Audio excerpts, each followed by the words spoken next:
हाँ, sorry for disturb. आगे हम बढ़ते हैं, है ना।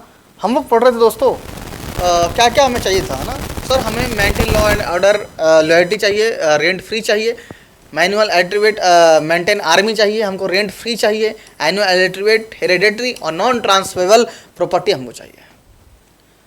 तो ये सब हमको मेंटेन चाहिए भाई, ठीक है ना। तो ये आपको पॉइंट मैंने यहाँ तक पढ़ाया, सॉरी फॉर डिस्टर्ब, है ना, थोड़ा सा वीडियो बंद हो गई थी।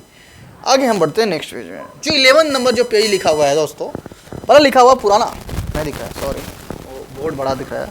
पहला लिखा हुआ पुराना, पुराना 18 स्मृतिस। ये जो लिखा गया है सर, कहाँ कैसा लिखा गया है? संस्कृत में लिखा गया है, रिटेन इन संस्कृत। जो पुराना, सॉरी, ये जो लिखा हुआ है पुराना 18, वो कहाँ लिखा गया, किसमें लिखा हुआ? संस्कृत। जो धर्मशास्त्र है वो 24 है। कितने हैं धर्मशास्त्र? 24। ये लॉ बुक है भाई, ये रिटन, ये भी संस्कृत में लिखा गया है। चतुरी भीमा सती माता, ठीक है ना। ये दो तरह के 2 इंपॉर्टेंट पॉइंट्स। पहला है हमारा मनुस्मृति, दूसरा है यज्ञवल्क्य का स्मृति। मनुस्मृति दयाभागा या रिटर्न लिखा हुआ है, ये बुक है हमारा, ठीक है, दयाभागा। ये जीमूत बहाना, इसमें इस फॉर्म में लिखा गया है। मनुस्मृति जो बुक लिखे थे वो दयाभागा, और कहाँ कौन रिटर्न लिखा था भाई? जीमूत बहाना, ठीक है ना। तो 2 इंपॉर्टेंट पॉइंट था, पहला है हमारा मनुस्मृति, दूसरा है यज्ञवल्क्य स्मृति। तो मनुस्मृति दयाभागा रिटर्न, है ना। आगे जीमूत बहाना, इस तरफ लिखा हुआ है यज्ञवल्क्य स्मृति। सर यज्ञवल्क्य स्मृति जो, एक मिनट, एक मिति, उसके बाद बीनस वारा, ए दिस मितक्षरा। ये जो बुक है, ये जो बुक लिखा हुआ है ना, ये कौन लिखे था? बीनस वारा।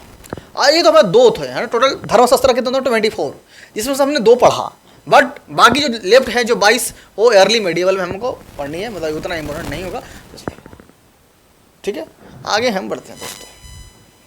कोड ऑफ कंडक्ट, धर्मशास्त्र कोड ऑफ कंडक्ट, कॉल्ड व्यवहारा, उसको हम इथिक्स बोल सकते हैं।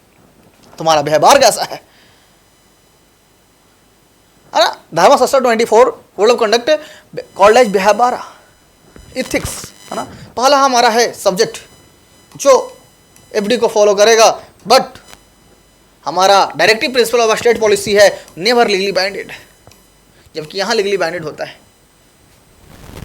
सब्जेक्ट जो किंग, कहाँ था जी, जो किंग और स्टेट है ना, किंग और स्टेट, वो फॉलो करेगा डीपीएसपी, ये कभी भी लीगल बाइंडिंग नहीं होगा, जबकि जो हमारा सब्जेक्ट है वो लीगली बाइंडेड होगा। तो हमने आपको ये सब डिस्कस किया है, आपको समझ को पढ़ना होगा, तब ये पॉसिबल है, तभी ये समझ में आएगा बच्चों, है ना। तो मुझे आशा होगा कि आपको ये मेरी बातें समझ में आ रही होंगी। मैंने आपको सारा कुछ समझाया, आपको सही से समझ के पढ़ना है बच्चों, ठीक है दोस्त। आगे हम बढ़ते हैं, नेक्स्ट पेज, लास्ट पेज है। ये है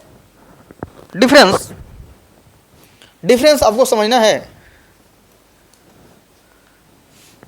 एक second, Hindu law code,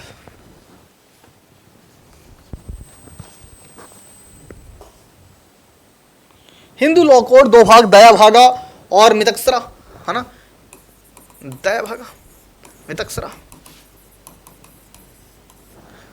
sir पहला जो है ये बंगाल, दिख रहा है सबको?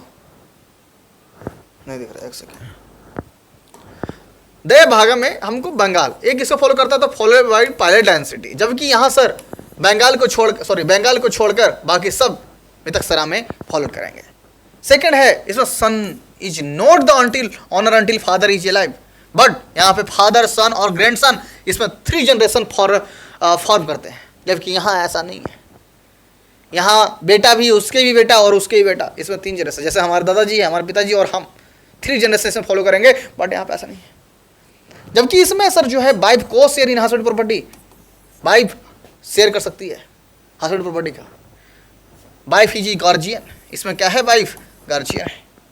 अगला पॉइंट, गर्ल्स जो है वो स्त्री धना है।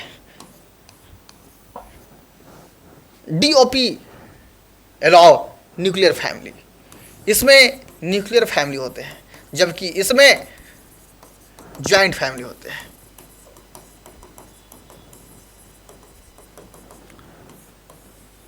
तो इस तरह से हमने डिस्कस किया है इस तरह के, एक घर लीजिए प्रॉपर्टी, है ना। तो इस तरह से हमने पढ़ा है दोस्तों, आप ये सब बिल्कुल सही से समझें। तो आज हमने इस लेक्चर में हिस्ट्री के बारे में जाना।